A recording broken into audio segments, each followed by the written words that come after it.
Hello, everybody. Welcome to my talk, Retiring the Singleton Pattern, Concrete Suggestions for what to use instead. My name is Peter Muldoon, and I am a software developer at Bloomberg and have been there for a number of years. Some of my history was that I started C++ around 1991, right in the very early days when it was just coming out. And I was a consultant for about 21 years before joining Bloomberg. So I've seen quite a bit of what goes on in the industry and been around C++ for quite a long time. So first things first, what we're going to do is I'm going to take questions probably at the end, but if you do have a question, please use the slide numbers there at the bottom right. Any question that has a slide number, I can usually get to it and answer it a lot more quickly than from hunting around the slides. So the motivation for this talk happened when I was in a project, and one of my sister teams, they were making a change, and we get email notifications of changes that are going up for review, and I seen the word Singleton in the title.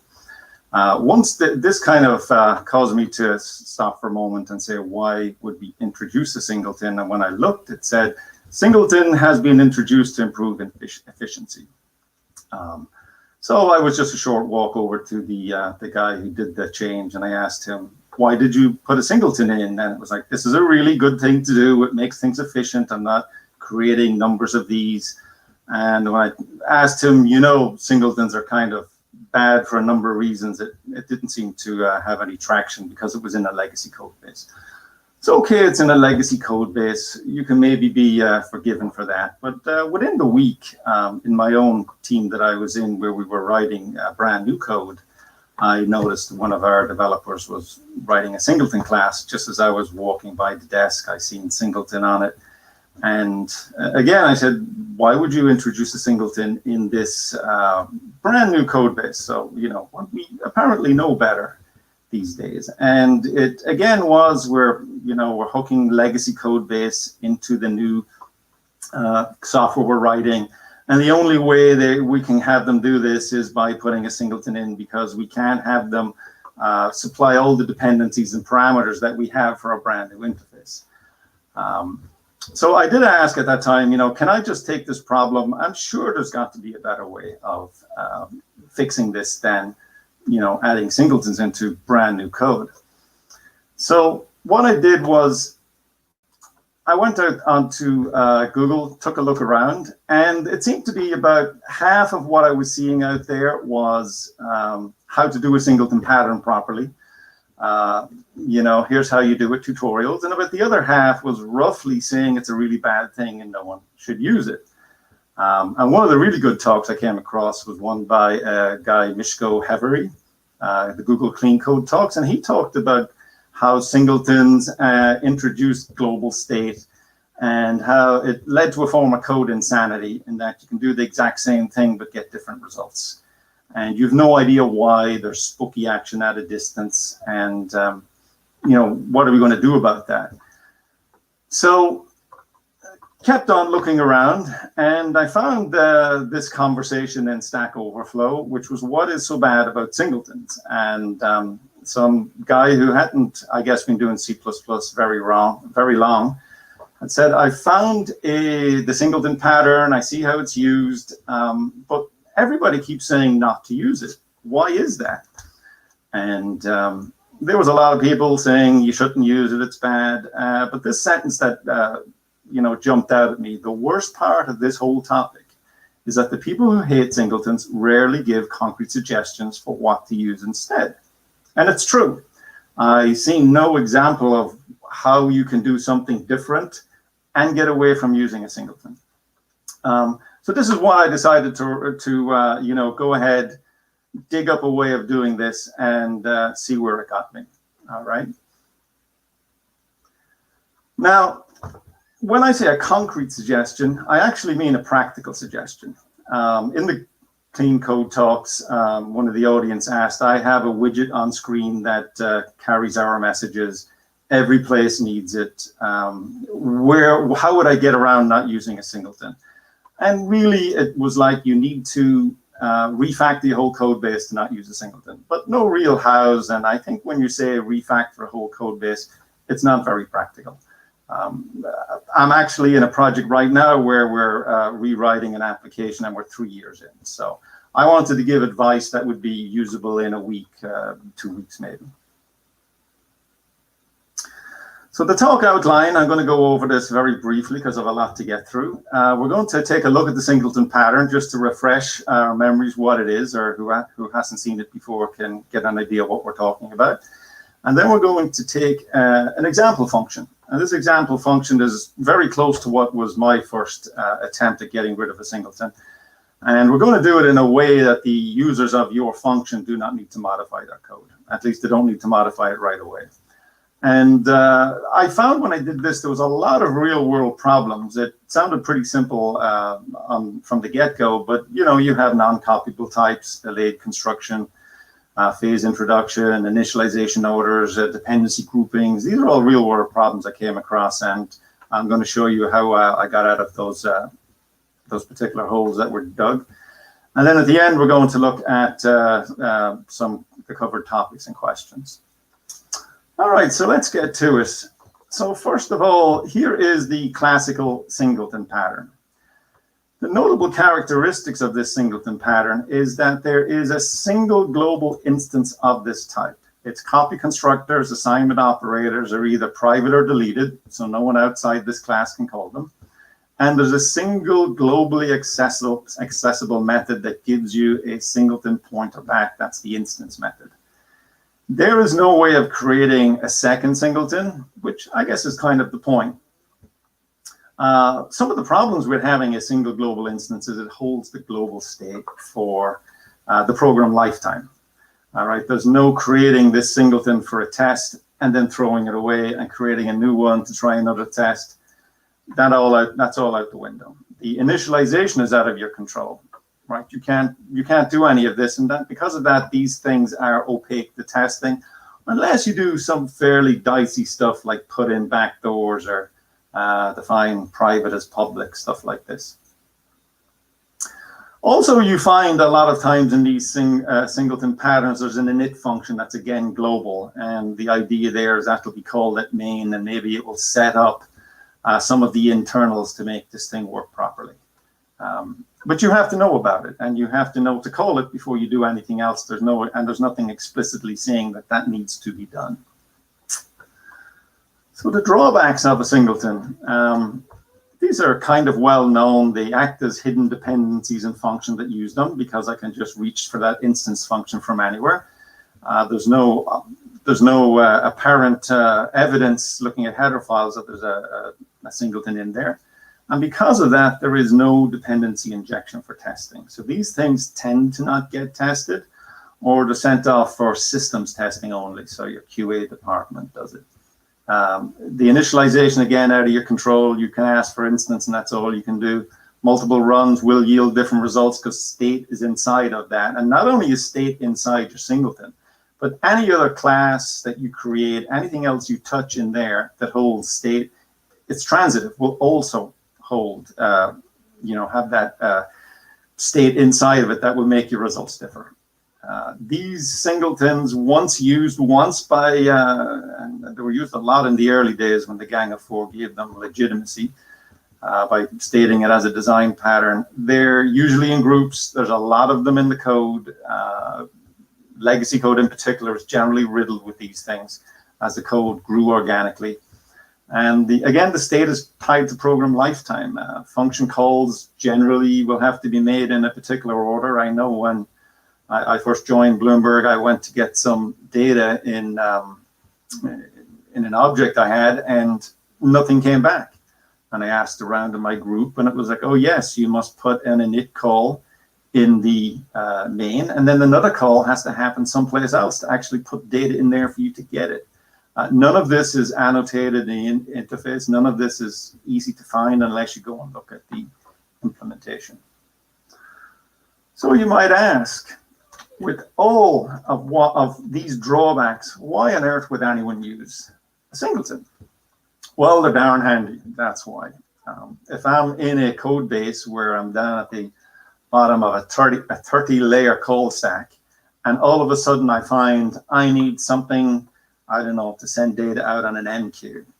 My options are to either make a singleton where I can just grab an MQ instance and use it, or I have to now pass that down through all those 30 functions. And it won't just be 30 functions you touch. It's anything that dovetails into that function will also need these parameters added. So that's an internal reason for why you balk at doing a change where you pull the singleton out.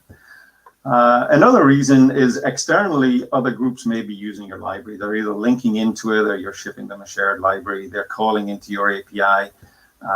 If you change it, their code breaks, and they may be unwilling to change their function calls. They don't see this as a priority. It's not a big deal for them, or it's such an old piece of code in their system. No one really knows how it works anymore, and no one really wants to get in there and find out.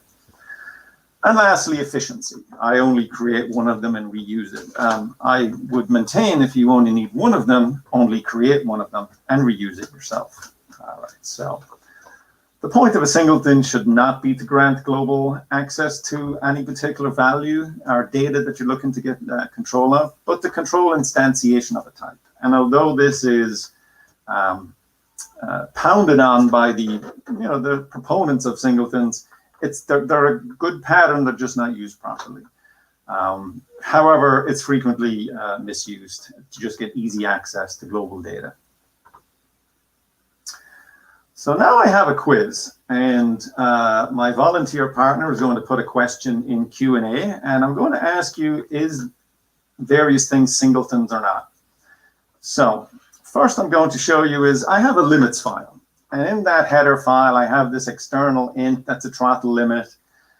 Somehow it's going to throttle how many tasks I'm doing at the moment. And I also have a function that returns get thread limit. Thread limit is, as you can see, just statically initializes one time. It figures out the number of threads I can allocate to a particular task, and that's all I'm going to use for the lifetime of the program. And also in the CPP, if you pull back the covers, the throttle limit is set to something constant. So who here thinks throttle limit and get thread limit are singletons or returning singletons? And if you go to the Q&A, you can upvote who thinks it's not a singleton or is a singleton. So please participate. We don't have an audience because we're virtual this year, and it's nice to get some feedback. All right, only 2 people, not 3 people. It is a singleton. All right, okay. So we're getting an overwhelming response that it is a singleton. All right, well, let me ask you another question. So question 2 on the slides. This is something from our own IO stream header where we have CIN is declared as an external I stream, Cout is declared as an O stream. Who thinks that CIN, Cout are singletons, and who thinks they're not? So that's a new set of questions that my partner will put up there. Again, is CIN and Cout a singleton?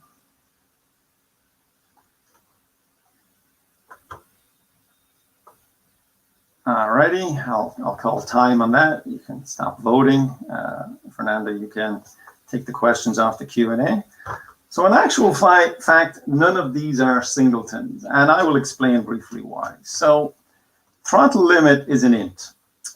Get thread limit is returning an int. And CIN and Cout are O streams. I can create my own versions of these. There is no obligation to use the int that comes from get thread limit, for instance.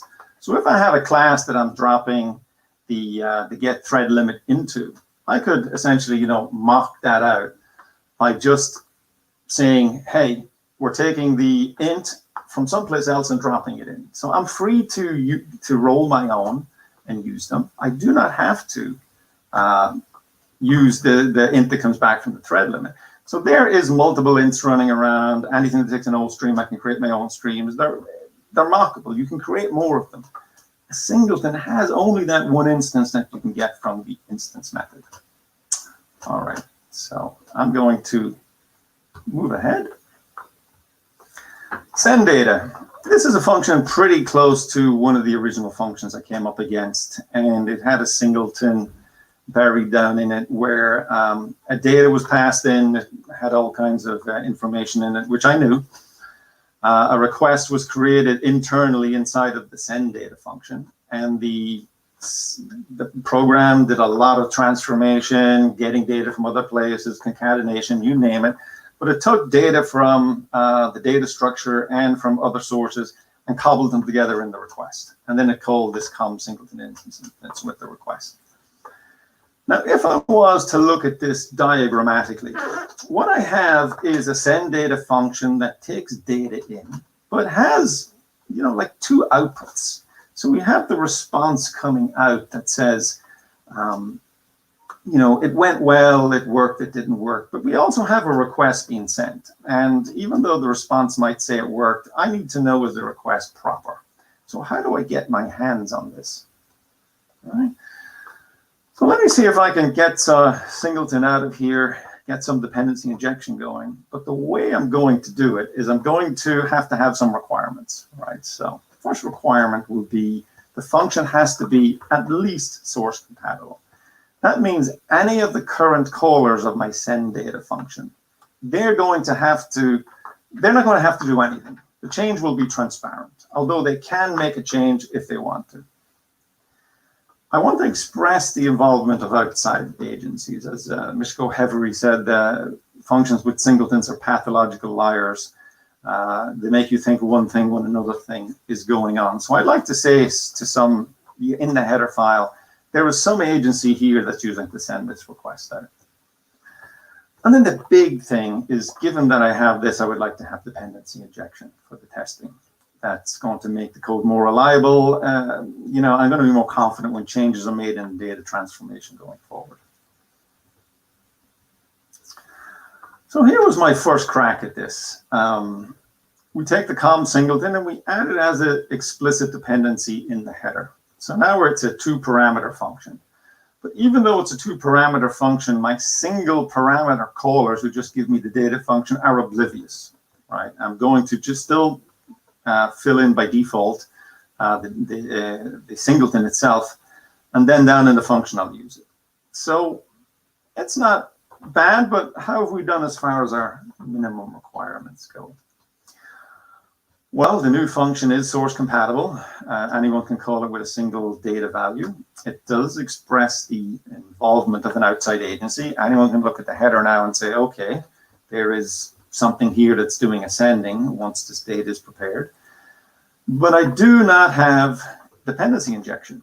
I cannot put any kind of mock in there because the singleton is a single class. I can't derive off it. I can't virtualize functions on it.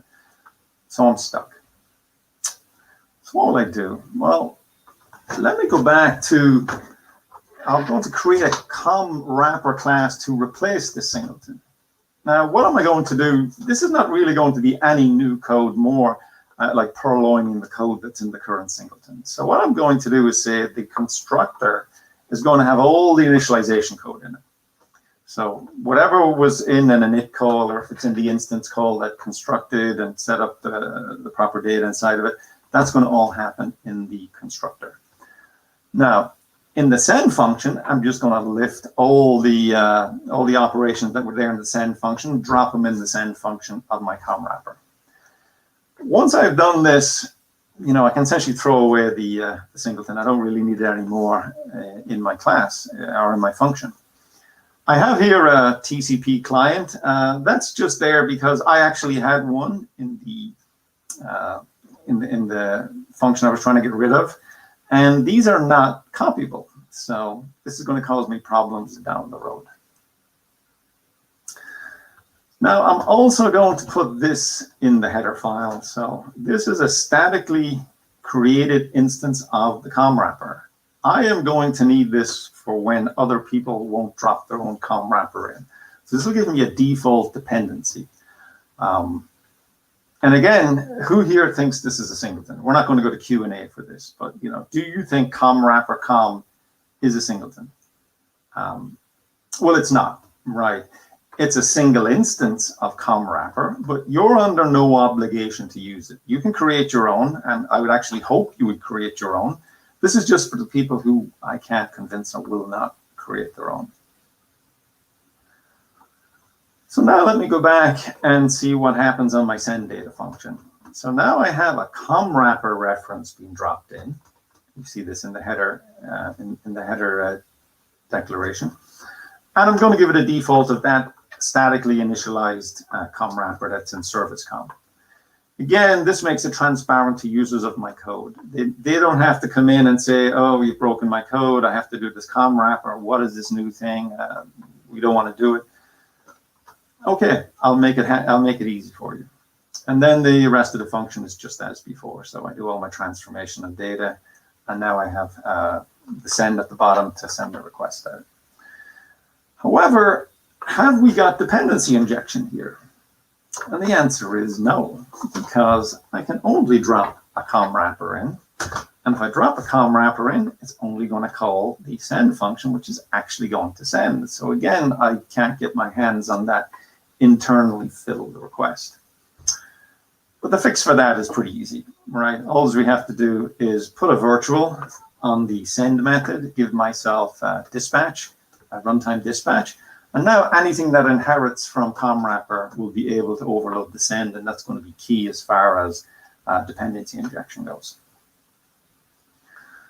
So again, going back to my function, I will encourage people to create their own ComWrapper, but if they don't, I take my statically converted piece, drop it into the send data function, and now the whole thing just works. All right, no one has to make any changes, but I now have dependency injection. Well, I hear you say, Pete, where do you get that from? Well, let's look. So I decide to, by hand, write my own tester class. And I'm going to inherit off the ComWrapper class. And all I'm going to do here, pretty simple. I'm going to have a constructor that takes an outside reference to a request.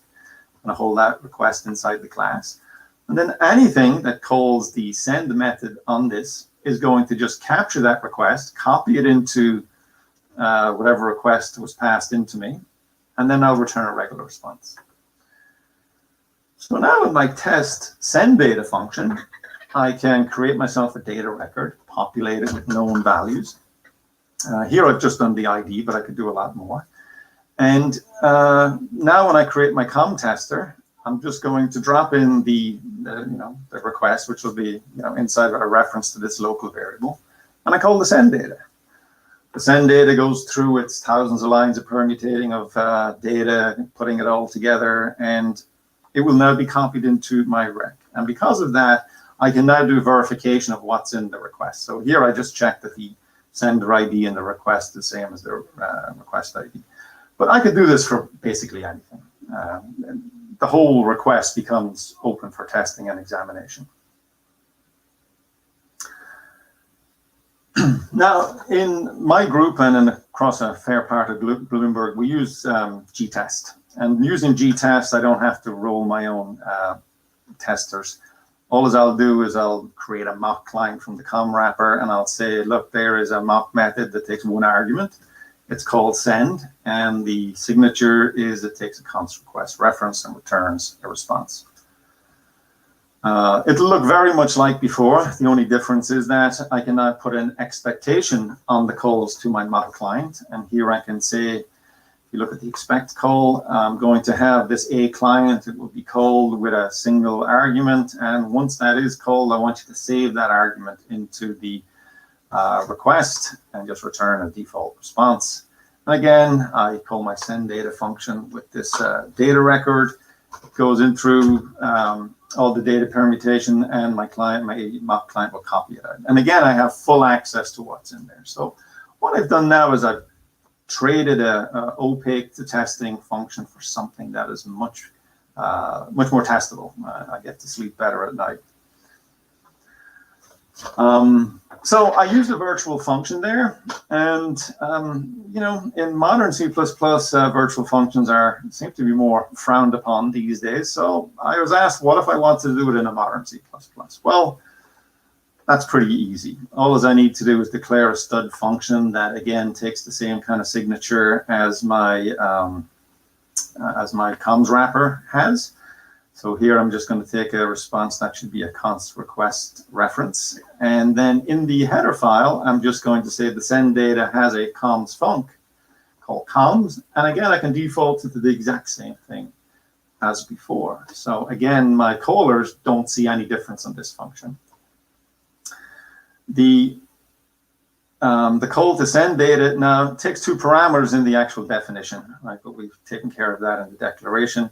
And again, we'll just take the request and call the comms on it. So pretty easy. We also have a problem here. And this is a real world problem I ran into. I actually did all of this and I checked the code in, I got through review. And when it went out to production, it turned out that I was creating that TCP socket. I was actually creating a couple of them. And the process forked for the terminal. And when that fork happened, it doubled the amount of sockets that was being using. And over the whole of Bloomberg, that was very noticeable. And I got a problem to take it back saying, hey, what's going on? You seem to have doubled the number of sockets we have opened. And it was because I was making copies. But we will get back to that in a little bit. So a copy has been introduced, right? It's been introduced right here. The comms func is making that copy. Because stud function does not use move semantics, it will copy it right in. We also have, other issues, and I'll talk about them a little later. So what do I do? Well, it's pretty simple to fix. All I have to do is give it a reference semantics, and stud ref will do that. Stud ref will create a reference wrapper, which is essentially, you can think of as a struct with a pointer to the service com in it. We don't have any lifetime issues because this was statically created. It'll be there for the lifetime of the program. Even though it's not a singleton, it's just a non-changing particular instance. We now do not have a copy. So we're all good. If I go back to my com wrapper class, I just have some modest change. I don't need virtual anymore. But because it's stud function, I have to overload the parens operator. There's no send method anymore. But more or less, it's the same as it was. Here again, I can mock out the client. The only difference here is that the GTest doesn't allow you to mock the parens, so I just have to do a little dispatch where I'll just make the mock method the same send function, and the operator will just forward it. And much like before, I create the client, I take my records, stuff it full of data, set the expectations in the call, they don't change. And then I call the send data. And I make sure I use the, I might have to use stud ref if I haven't made the change from previous. One thing to note is Google Mock will not allow you to copy it. So even if your class was fine with having a copy made, and you may not have noticed it, when you drop it in here, it will complain, and you'll have to put a stud ref like I did there. But again, we now have a completely transparent function. So here we are, and this is looking at the modern C++ version of it. So I gave this talk previously, and someone came up afterwards and said, look, I would be worried about performance implications of copying the functor. So even though over here now, where I do the copy, I only copy a reference over. So I don't have to worry. Previously, I had to worry about not only the stud function being created, but I also had to worry about maybe the service comms is so big, the small object optimization inside of it is too small, and I have to malloc. So every time I call this, I could be mallocing out this thing if I didn't have a reference here. But now with the reference, it's going to fit into that small object buffer. But still, you're creating that comms func each time. How can we get around that? Well, like anything, it's just a matter of another level of indirection, all right? So my com wrapper impl is exactly the same as what my com wrapper was before. All I'm going to do is I'm going to introduce a new class that's called com wrapper. And the only function of this is to catch the stud function inside of it. So in the constructor, which will be called once in my get in my static initializer, I'll capture that function, I'll hold it as a member. And anyone that calls that operator parens, there'll be no copying anymore. It will just call the internal sender, but there is no virtual anymore. And the older client just takes a little change. I can't initialize it with nothing. I just initialize it with a default com wrapper RIMPL. Okay, and then that means that my original function, even though it's in modern C++, kind of looks more like the the 03 C++. I just pass in a reference again, and now the function being captured hides all that semantics. So again, it all just works. So after this, I did actually go to QuickBench and I whipped up a quick test, and I would not say this is something you should use in place of testing it yourself. You always measure, but I did run a quick test, and I did this no IPA, no inter-process analysis, which was trying to stop the compiler doing tricks. And I did it at 01. And the green on the left was when I used the method where I had the functor being copied every time the send was being called. The pink one beside it was the one that was called when I did not copy it, so I captured it in that extra level of indirection. So it was a little bit more efficient. The two at the bottom is when I did and didn't use virtual functions. And again, they're pretty close. I'm going to call it, based on Emery's talk, probably noise. And then there was the no-op at the end. So as you can see, it's a little less efficient if you go the functor route. And if you know how to work underneath the covers, it's not that big a surprise, I guess. I also ran it on 03, and again, referring back to Emery's talk, this will cover 02 as well. You see that the green, which is the copying of the functor, again, is the top one, not by a huge margin, but the indirect capturing of the functor, which is in pink, is a little better. And then the other two, again, are roughly the same. So you can take whatever mileage you'd like out of that. So now, preserving the ABI. So let's look at our current solution. We have a new function. It is source compatible. No one has to make any changes, but they do have to recompile. And in my situation, that was enough. But again, people have asked me, what would happen if I was shipping a shared library?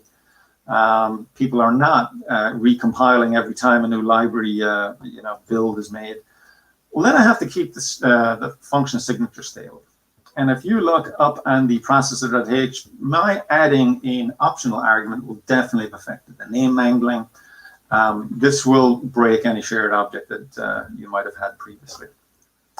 So how do I fix that? It's not really that hard. It's pretty obvious. Again, most of the code examples here won't be using cutting edge C++. If some of the other talks are using nuclear fusion, I'm pretty much using a Zippo lighter to do stuff.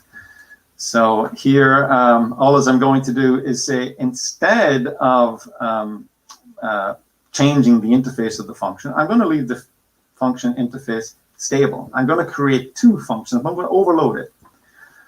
So the original function gets the two-parameter overload. All the transformation, all the implementation of creating that request is going to be captured in the two-parameter version. But I am still going to keep a single parameter version around. And that's only job is to dispatch it with a default, with the default injection that I want. All right. So as you can see there, it's a one-liner, send the data to two-parameter function. This is going to keep my ABI preserved. I'm not going to have a problem. So great. Now getting back to problems I was talking about earlier, where I was creating a bunch of sockets because what's going on here, I have this statically initialized piece. This is a potential problem and was definitely a problem for me. The default instance is created before main runs. What that means is that when my process forked, it copied all the open sockets to the child and to the parent. And that's not what used to happen before when we had lazy initialization. We also have other problems. We might have static dependencies across TUs. In other words, we need to have a particular initialization of these things in a particular order, which you don't have if you have a bunch of these things.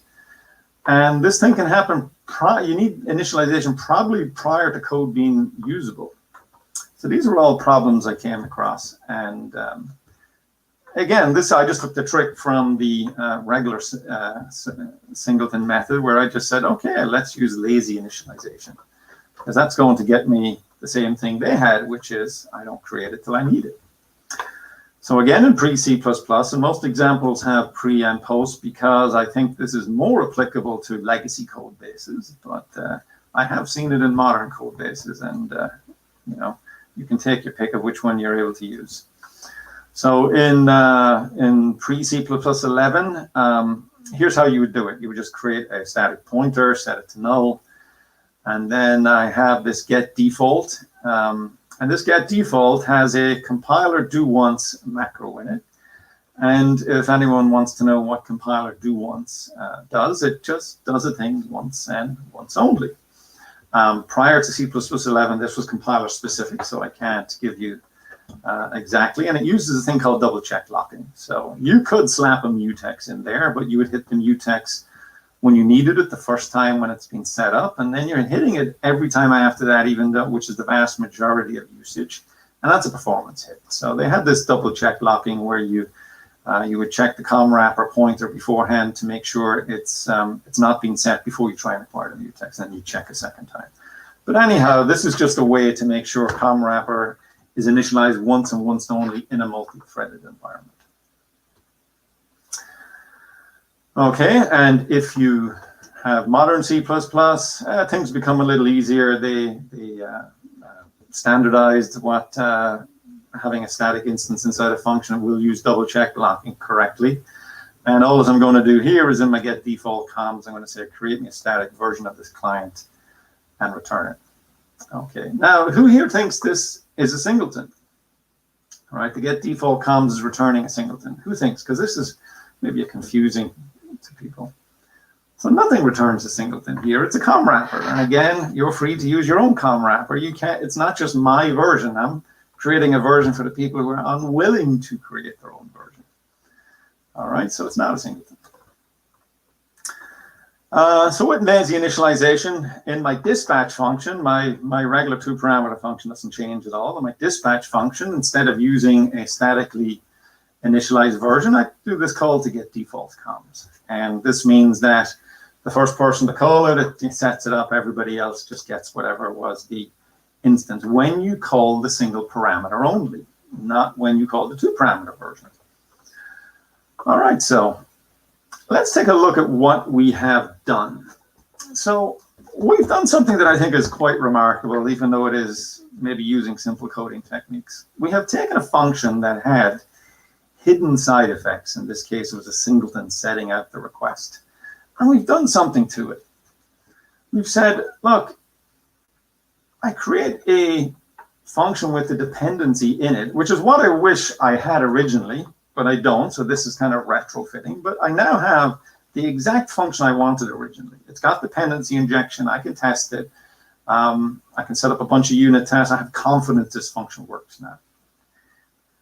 And for my legacy users, I just have a dispatch function. And this dispatch function is just saying, look, I'll give you a default if you don't want to supply one. And then I'm going to just dispatch it to the 2-parameter function. So we've separated the concerns here. I only really will want to test the implementation. The other one is, I'll say, uninteresting in that it sets a default. If you want to check that a default is set up properly, that goes someplace else in the code. You don't have to do it. You shouldn't be doing it here. But we now have separated construction and dispatch for our, I'm going to say, legacy users from the function with all the dependencies in it. And I think that's a marvelous thing. And it allows you to sleep better at night. And in Bloomberg, that's quite literally. You don't get woke at 3 a.m. in the morning from a problem from London with some code bug you introduced. But let me get to, I think, one of the biggest problems with this is that I go along, I take my send data function, I've converted it now to use these wrapper functions, I've thrown out the singleton. Life is good. However, turns out that in another place in the code, or maybe there's 100 places or 150 places in the code, other functions are using this. It's not just a single-use singleton.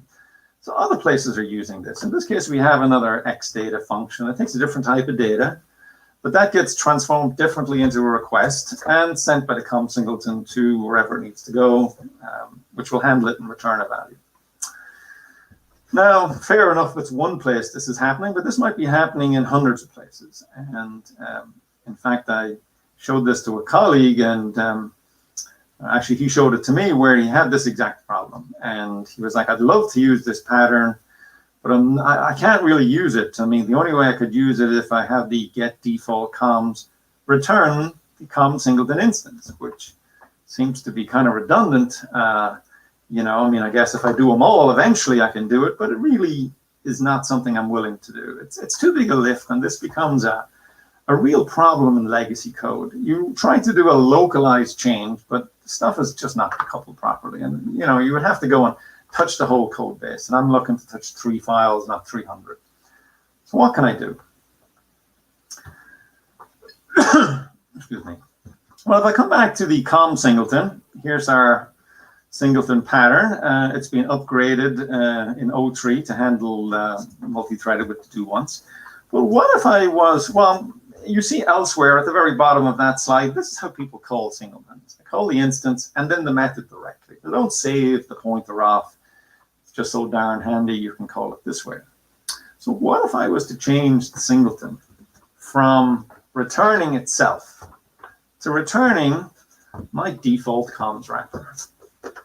Right, so again, let's look at that. I went from having an instance method that's returning a member function, well, not a member, but essentially a captured member once, to just returning my default comms.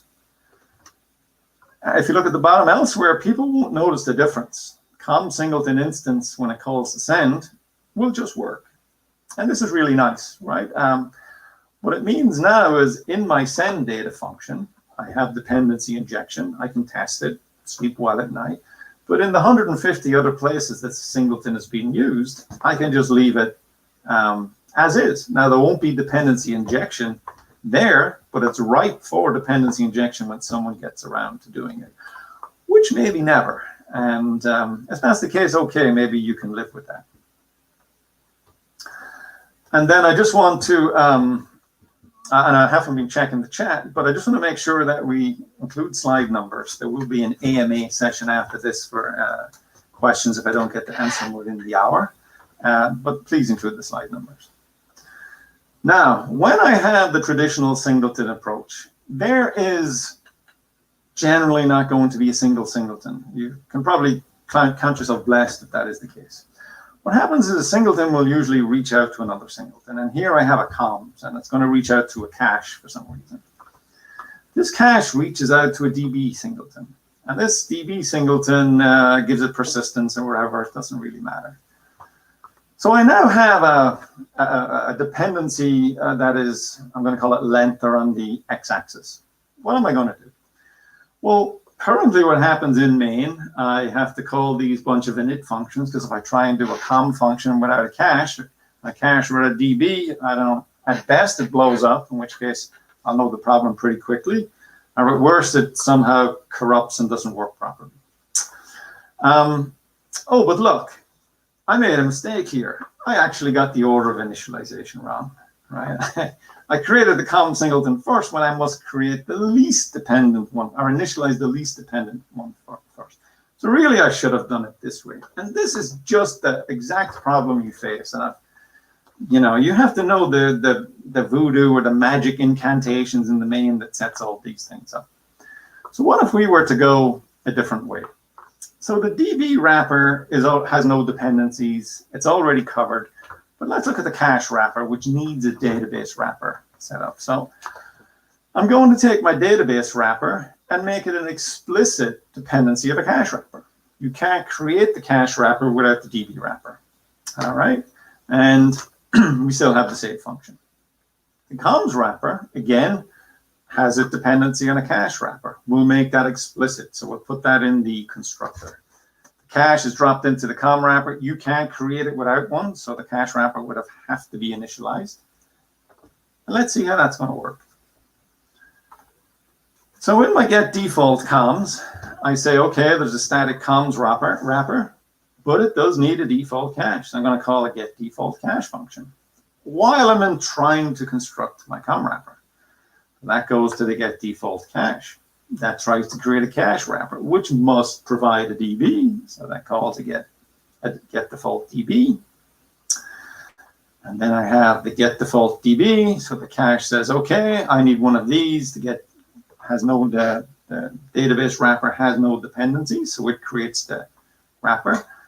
That rolls down to the cache. The cache now has a fully created default DB. So the cache gets initialized. Then we drop back into the COM wrapper, which now has a fully initialized default cache.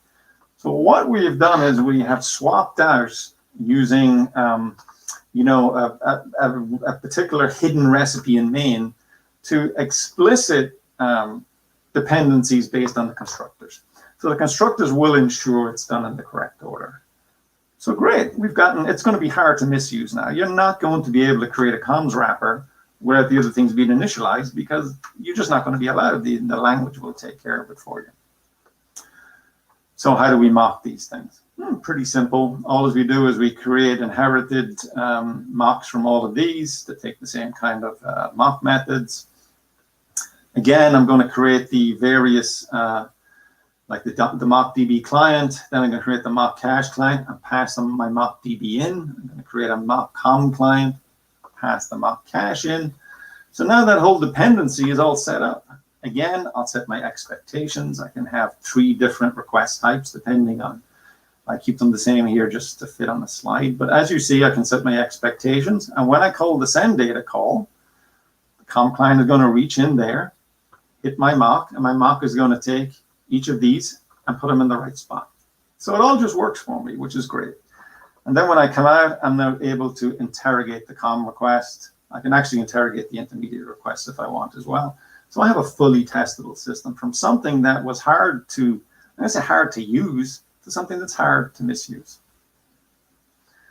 All right, now in reality, we also have so if that was length or y-axis, we're going to have our x-axis, we're going to have the y-axis, which is depth. If you think 1 singleton per function was some kind of limit that was imposed in the early days, it was not. If someone used a singleton once, it was so damn handy, they used it many times. So there's going to be many of these singletons, and I'm going to replace them with the equivalent amount of wrappers. So how do I pass in a group of dependencies without a lot of boilerplate, and be kind of natural to how we code? So this would be the dependency graph here. They don't depend on each other, but my function does depend on them. Well, we can use brute force. And this was frequently used in functions where you just say, I need an X parameter, and that's why when you go to legacy code, you'll see 15, 20, even 30 parameter functions. So here, I now have a 5 parameter function, my original data member, and each of my wrappers. Inside of that, I'll just call the DB, I'll just call the save on the DB and the cache. I'll call the send and the MQ and the comms. And it will all work. My dispatch function will be a little bit long-winded. All these get defaults will have to be in there. And it's hidden from the user, true, but I think this is probably not the way we'd like to go. So normally we would just reach for a struct and say, let's just put a bunch of stuff. It doesn't depend on each other, but they do need to go around together, and drop them in a service struct.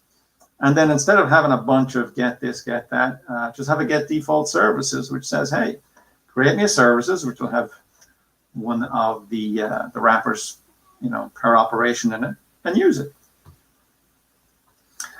And then I just go back to my send data function and say, okay, now there's just a get default services in my dispatch function. That's how we're going to inject the default dependency for people who won't use my 2 parameter version.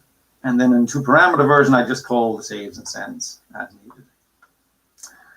However, that does not have dependency injection. All right. I can only drop in a service, and that service has preformed the individual services inside of it. I don't get a chance to get in there and do a mock. And even if I do, it'll get sliced and it will call the original send or save function. So a perfect time for templates. I mean, this is what templates were made to do. So now I have a service type being dropped into my send data function. And as long as that service type has a DB underscore cache, an MQ, and a comms on it that have these required operations, it'll work. All right. The compiler will see, look, in the dispatch function, which will be in the CPP file, that I have the send data that is calling another function that's a template with a default services, which will resolve to a services struct. And this was all work. But you will have a problem because I want dependency injection. And to get dependency injection in here in a CPP file, I can't do it. I would need to change this to a mock, or not change it to a header file. And if you have a legacy file that has thousands of lines in it, all kinds of nastiness and tricks that were used in, I'll call it the old days, all kinds of file local functions, you have no shot. I mean, you have absolutely no shot of turning it inside out to be a header file. And that's going to stop people doing what I'll call the good of removing the singleton. There is a way to do it. It's a bit unorthodox. What we would have to do is in our production header, we would have to include our mock service definition. And then we would have to say to the compiler, instead of you implicitly knowing that you need this, I'm going to explicitly tell you, I need a version of the send data that is templated on the mock service. And then over in my test suite, when I try and link, I'm going to have the linker's not going to complain. I'm going to have a proper send data version. This is a little unorthodox, putting a mock service header into your production code. It might raise eyebrows. If it's legacy code, it might not. Either way, this is trying to fix something that you really probably shouldn't have gone down this road. This needs to back up. We don't need to try and fix a problem. If we're in a hole, you don't keep digging, right? You hop out of the hole. So what I'm going to do instead is I'm going to say, let me use it. My struct is going to have references in it. And references will allow runtime dispatch in the pre-C++11 world. And if you're in post, you can just use aggregate, or you can do aggregate initialization, or you need to have that constructor. But doing it this way, now all I do is I say, okay, create me a static instance of each of these inside of my get default, and I'll initialize my static service with it and return it. Again, no obligation to use this service. This is not a singleton. You can create your own, and I would hope you would create your own, but if you don't, I'll have to give you one. Back in our function again, all we're going to do is, right, we'll drop these things in. We have the save and the send. They're going to be called on the DB, the cache, and whatever, but it's going to use runtime dispatch. So if I use mocks, I'm going to hit the mock function. So now I have dependency injection again. How do I do that? Well, I'll have to hurry, but you just create a bunch of mock clients derived off these things, drop it into a services, set up your expectations so you get all the requests back. And then I call the send data with the services. That's going to, inside the send data, reach into my services, hit my mock functions. And again, all those requests are available to me. So I have dependency injection. If you have modern C++ and you want to use type erasure instead, again, same thing. You just have a service. You fill it these out, and the call functions are all the same, but they could be different. And if they are, no big deal. Inside the default services, again, create my static instances, just initialize the service, again, using references. So we have reference semantics, and then we push the service back. And again, it will all work. The only difference between this and the last slide is that I'm using the parens operator instead of a named send or save. So great. Now, I've gone back. Here's my send data function. I've gone back and I've actually updated my send x data function. I was a good programmer. I remembered it. So I went back and I now have the two parameter versions of the functions. And I have a dispatch function for I call them legacy users, or the people, which might be myself, but the people who don't want to change the code. But what if this thing happened to be inside a class? I had a send processor that weren't free-floating functions. Sorry to the functional programming crowd, but they happened to be in in a class. Well, now I can factor out the services. I notice a pattern where I might have 20 send functions, but they all take a services and some kind of data or the original inputs. So what I'm going to do instead is I'm going to say, listen, let me capture that services in the constructor. So I'm going to have a default constructor. That default constructor is going to, here we use a delegating constructor from C++ 17. If you didn't do that, you would just have a setup function inside. But either way, the services is initialized via the constructor. And if it's initialized via the constructor, I don't need dispatch functions anymore, because I don't need to say to the person calling the actual send, you need to pass in my dependencies, because my dependencies were captured in the constructor. So now what happens is the functions go back to looking exactly the way they did before. Right? Again, ABI should be good. I can't promise it, but ABI should be good. And internally, you can either leave those 2-parameter functions as private functions if you want to just annotate your code maybe, or you can just use them directly, right? That's the idea of having private class data. And with stateful dependencies, we set up the client exactly the same as before, nothing different there. Set up the data record exactly the same as before. And then the only difference will be here is where I drop in my dependencies. So this is a service with a bunch of mocks in it here. And then I call the processor send data with my record. And that's going to, again, somewhere inside of there, call these services. And now I can interrogate each of those requests. And not only that, I can check each of the functions. I would say here we should have a separate sendX data function, just for brevity. That's what I'll keep it at. So now we have all these interdependent singletons, groups of singletons. You've gone and you've replaced them with wrappers. So someone used to have a biz singleton because it was so handy. Now we now have a biz wrapper. That can have a group of dependents that are cache wrapper, TC-val wrapper, whatever, tran wrapper, you name it. The dependency graph, it doesn't really care what shape it's in, right? So they can be interdependent, they can be grouping, it doesn't really matter. We've solved the width and the depth and the width of dependencies and have it work naturally. In other words, it's really hard to use this wrong now, where I'll say that the singleton not only took away your dependency injection, or actually you never got it, but you now have much harder to misuse code. And that means, you'll generally sleep better at night, at least I do. And that's, again, quite literally. So we looked at replacing singletons while keeping it both API source compatible. That may be enough for you. If you need API compatibility, I showed you how to do that again. And actually later on, it turns out that just the better way of doing it with the lazy initialization function will keep it API compatible anyhow. We showed you how to get away from problems I had, right? Where I had copies being created and it turned out it had elements that I copied over from the singleton that couldn't be copied.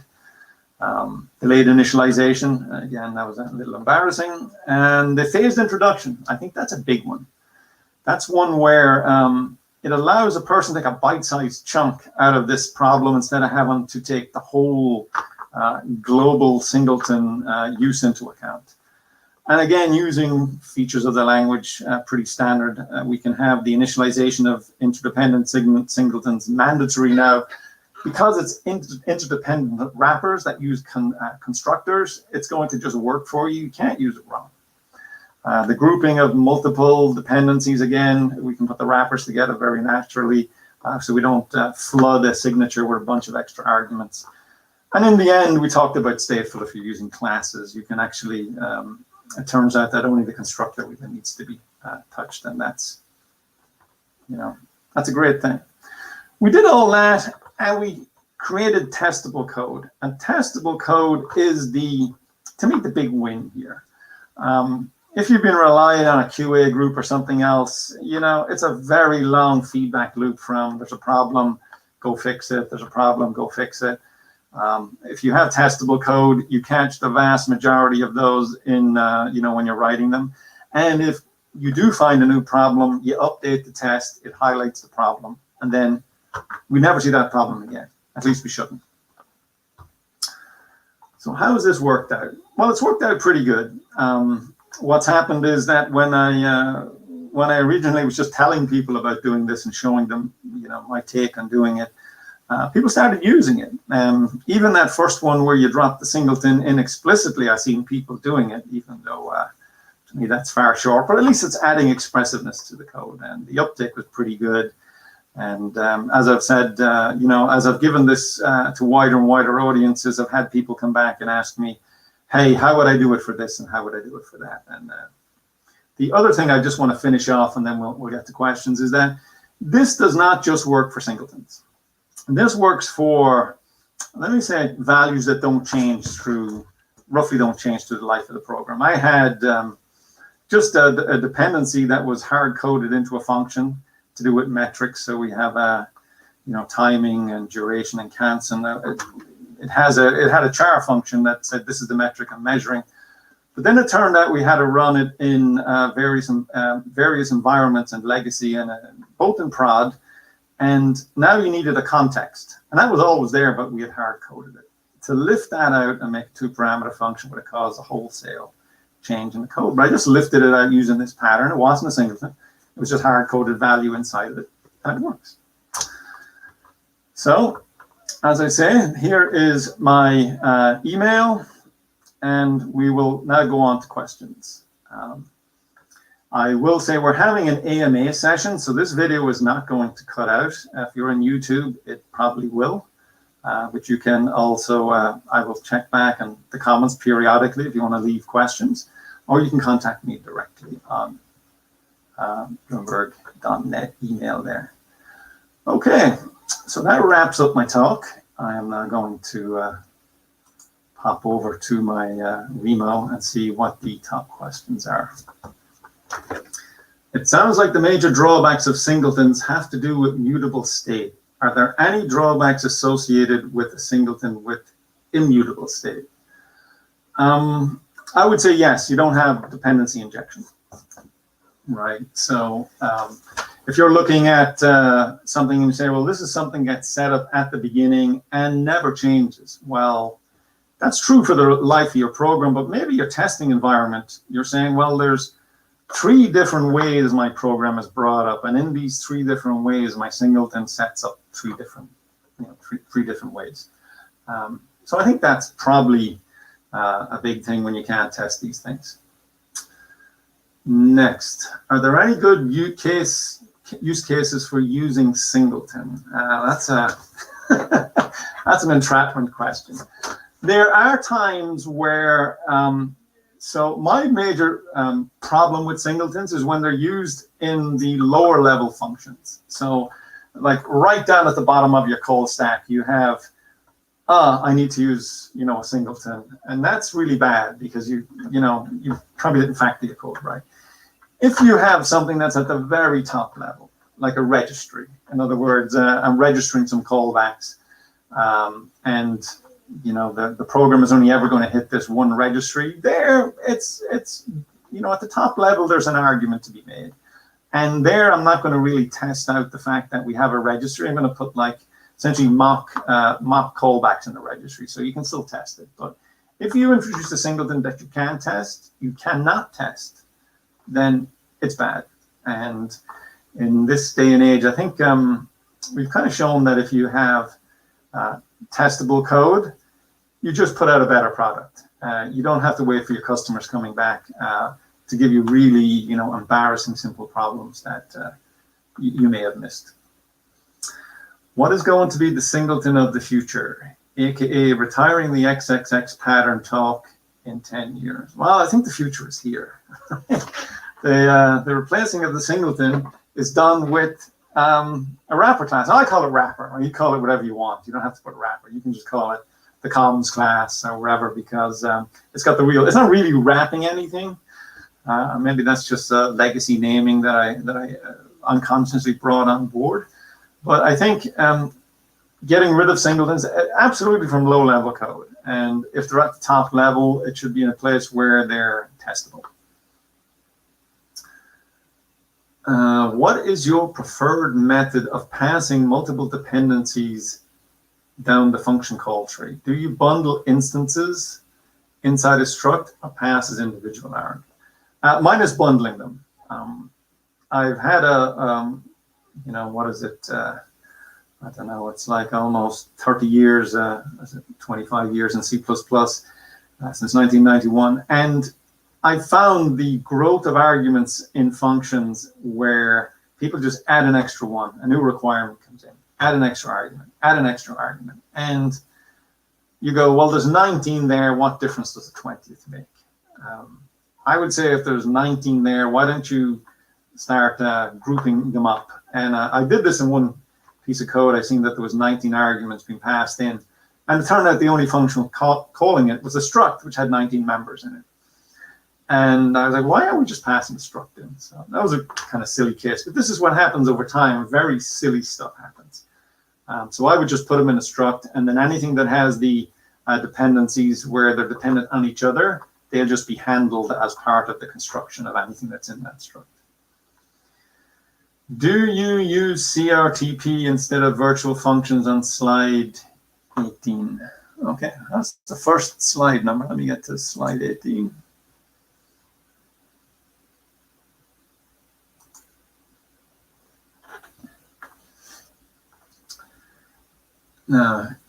Can you use CRTP?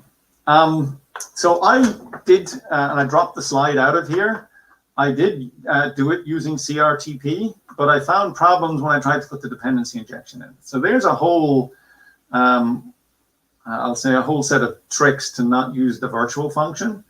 And I would say if you can incorporate that with a mock, then fair enough. I would definitely consider using it.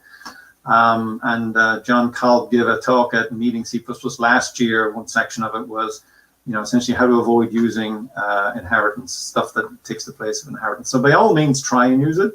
I tried it. It didn't really work well for me, but I did not put much time in it. I just took a quick whack at it and got both. The solution addresses convenience singletons. What about singletons that must be unique, threaded subsystems, etc.? So this is one that always gets thrown up. And what I'm going to say here is we have this idea that, how would I put it? We have to we're like enforcement or lawyers. We only should have one instance of something. And if we didn't, it would be, bedlam. Well, if we only need one instance of something, it should be something that sits at the level, like I say, at the top. That's some kind of management level of all your software, not something at the bottom. There are certain circumstances where it must be unique.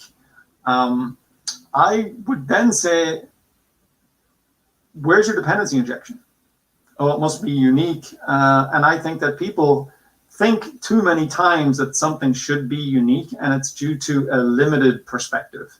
In other words, you do not know the weird and wonderful ways that people will use that code. For instance, that COM wrapper, people may say, look, I'm going to actually make a wrapper that in some way I drop in which service I talk to. And because of that, I want to be able to inherit and create multiple instances of it. Oh, but look, you've taken that ability away from me by doing this. And that's why you'll see a lot of times in the guidelines, don't use final on your inheritance, because you're limiting the scope of what you would use. And I would rather give some possibility of misuse. In other words, someone creates two of something. And one of the questions I did get asked is, what happens if I have a cache and someone creates two of them? Well, I would hope if you're writing to one cache and reading from another, that it would get noticed, right? Do you really need to put that in a singleton to say there should be only one global instance that anyone can ever create or use? And I'm firmly in the no camp. If you have something that's must be unique, I would say you wrap it in a class that does not have to be unique, and someone else can inject a dependency in. So I don't know if that answers the question, but that's as good an answer as I have. In this example, no one accesses any data from the singleton in a function away from the call site. Do you have any suggestions for such cases where it is used as a global mutable variable? So to me, that's even worse again. What you're saying here is, instead of controlling the access to this thing, via whoever needs to use it, have it just out there as a random global variable. Look, you can use that. I don't know what impact it will have in your code, right? A global mutable variable, certainly they're frowned upon. It makes your code harder to reason about. You're reaching into thin air. I always say, what would happen if you had a singleton that had inside of it a map that had, let's say, a name and a variant with all the types you like, float, double, string, whatever. And then instead of passing any parameters around into function, you just call that singleton and you went and say, well, I know I need to get this data. That means that the caller has to populate the data. The guy who's using it has to make sure it's populated. You just have pandemonium, it's bedlam. And that's really where singleton leads you down to, having just a global grab bag that no one knows what's going on inside of. All right, next. How do you balance phased introduction with additional complexity and cognitive overhead when analyzing the code base? How do you prevent creep from similar design decisions from other engineers? Good question. So your compiler and your unit test will only check that you wrote code that will compile and you have wrote code that passes the test. And if someone else is writing a test for their code, they might write it in a way that specifically does not give them a problem that they should have. The phased introduction is there. It works. It's usable. There is the big risk, and this is something you have to, I guess, be confident on, is that the code that's in your singleton that's doing the operations and the code that's in your new wrapper class, that they are identical when you go to prod, right? Because there'll probably be,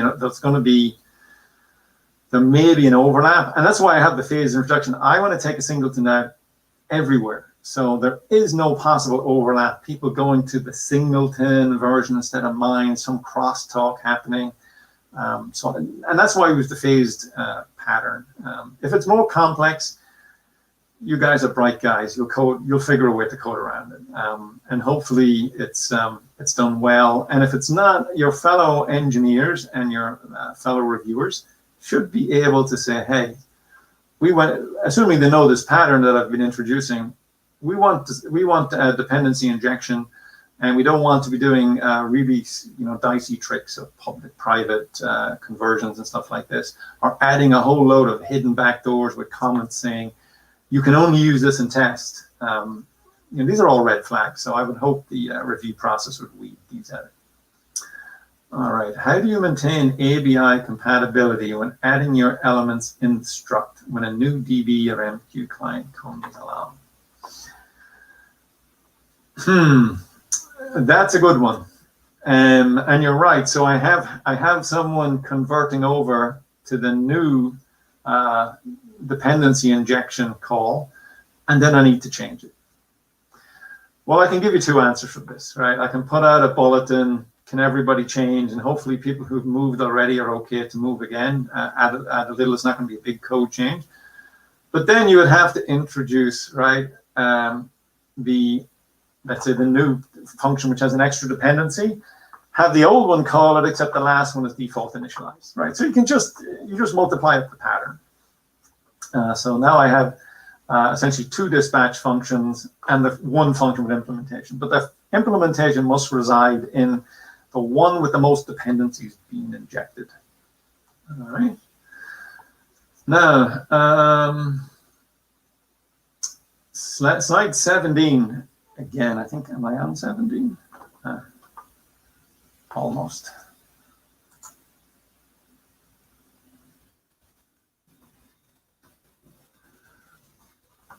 Right. You remove dependency on the singleton, but not its functionality. What if the singleton accessed the message queue using shared memory? How does the calling code still access that message queue? Well, I think, given the fact that the default dependencies would create the message queue, or the message queue dependency would be created as part of the construction of your wrapper here, that it would not be an issue. So the calling code would, the calling code has to go through my wrapper. If the calling code bypasses my wrapper, I really don't have, what can I do, right? Apart from a code review and saying, hey, hold on, no reaching around behind me to hit a message queue. I'd like you to go through a defined interface that we have put together. That's the way it would be handled. All right. In general, what are your opinions of design patterns described in the GOF book? Are there other patterns that you think become anti-patterns in modern code? So you've got to remember back in the day, and I was there back in the day, there wasn't even a string class. You could get a paid library for a rogue wave string, but you generally had to write your own. And there was no, I would say there wasn't any real, here's how to do stuff book, or here's various patterns you see over and over again. So the Gang of Four put together patterns, which I think is a guide. But it is, I don't want to say an evil, but it can put you into a robotic style of thinking. And what that will do is you will start trying to find a particular design pattern. And I have had this happen various times throughout the year where people go, this is a facade. I'm writing something here. I have requirements. I'm going to make it a facade. I'm going to make it, well, not a single thing because I would object, but I'm going to make it one of these patterns. And you'll find that any real problem, any real world problem needs a blend of all these techniques, apart from the Singleton. But it needs a blend of all these. And I remember doing an exercise. I ran a class in Bloomberg which was, C++ design. And I said, hey, you're going to do something. Let's all as a group try and put it into a particular box of these design patterns. And the box didn't work. And it can really never work. It's in a university or a real example setting, it'll work, but it won't work. What do you think of design patterns in C++ standards? I'm not sure about that. I'm not sure there are design patterns, the language specification. So someone will have to come at me afterwards or post a follow-up. I don't really understand that question. Would a singleton be a bad idea if you, all right. If you want to use it to provide singular global access to a bunch of containers within a data store class across the lifetime? So this question has already been answered, right? A singleton is generally a bad idea. And using it to provide singular global access is the big sin that was performed with singletons. Do not use it to do that. All the problems I've said come from this. People taking the singleton and using it for global data. A bunch of containers within a data store can be put into this a class like I showed earlier, a services wrapper. Put them in there. Give a default instance. For instance, in Java, you have, I think it's system.println.out or something to print something onto the console, right? And that is a singleton that you call. Right, we have cout. It's not a singleton. I kind of proved that. I can create other row streams. It's not a singleton. I'm not obliged to use it. And everything I think just works better because of that decision. So make that decision in your own code. Create one instance that's well known for people who want to use that instance. And then leave the option to create others for people who have more imagination than maybe I had when I made the code, right? Or dependency injection, which I can't do without these days. I've gotten too used to it. Should you delete the default constructor? If a default, that's just a regular question, doesn't have anything to do with singletons, you should, yeah, delete the damn thing if it's never going to be used. And why I mean not being used is that there is no default version of your class that makes sense. Right, an empty client doesn't make sense. He's got to have his name and stuff like in this, so I shouldn't have a default constructor.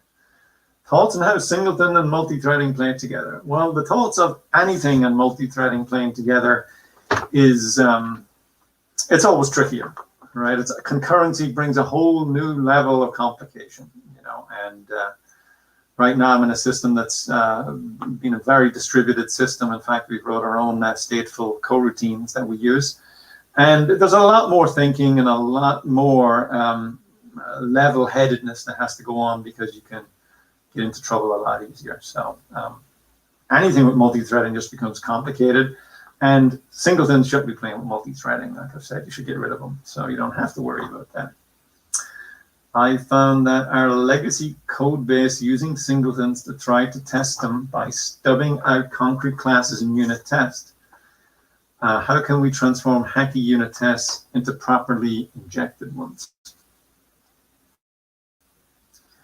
Just hang on a second. I got to check my other chat and make sure I'm not overrunning my time. How can we transform hacky unit tests into proper dependency injected ones?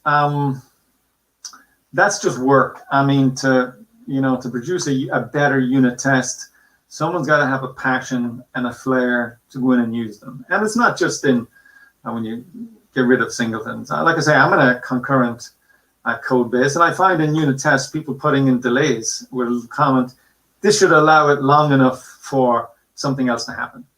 That means you've written something that's not testable. And, I generally have the enthusiasm or the belief to go in there and make a promise future connection of what's going on in the other thread instead of just putting time. So hacky unit tests, the better to know unit tests, as Dave Stefan said yesterday, but it's when you're in a particular unit test, spruce it up, even if you leave the rest of them. Okay. In your opinion, are singletons rare in practice? God, no, they're everywhere. In legacy code bases, you trip across them. Show me any legacy code base, I'll throw a dart at a dart that sticks at the screen, and the file I open will probably have a CPP file, and it's got enough lines in it, there's a singleton in it. So leave it there. Doesn't the template change the function signature and break the ABI? Only for the 2-parameter version, right? The 1-parameter version has the same signature. It will go into my CPP, which will be my .o file, and get redirected to the template, so you won't actually break the ABI. How about using BoostDI? BoostDI, if you have access to Boost and you want to drag it in, yeah, use BoostDI. I mean, I'm all for dependency injection, but the problem with dependency injection is the same thing as I say exercise, like doing exercise. You join a gym and you say, yes, this is a way of getting fit, but you never go to the gym. And I don't know if you remember the Wii Fit, where you could just be jogging on a screen holding the controller.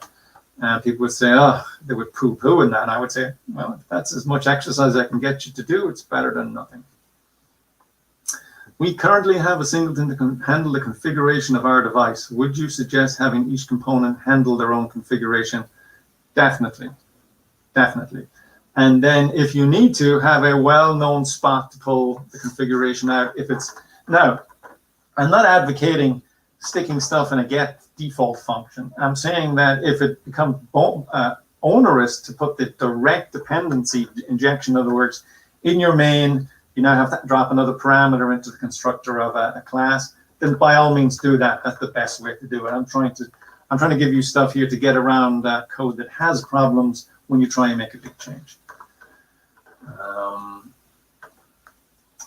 What do you do to refactor users of the common singleton that stored the pointer they were getting back from the instance and then used it? Okay, their code is going to break. I have never seen that happen in all my years. People just call the singleton instance. If it's happening, it's going to happen in one spot. Hopefully it'll be enough that I can say, well, you guys have to change. I'll try and persuade them with my charm. But other than that, yeah, that was a caveat, right? So if they're storing that pointer, you will have a problem. The slides will be available for download. CPPCon has an area for them, and I will be posting them within the day. Slide 24. Let me see, slide 24 here.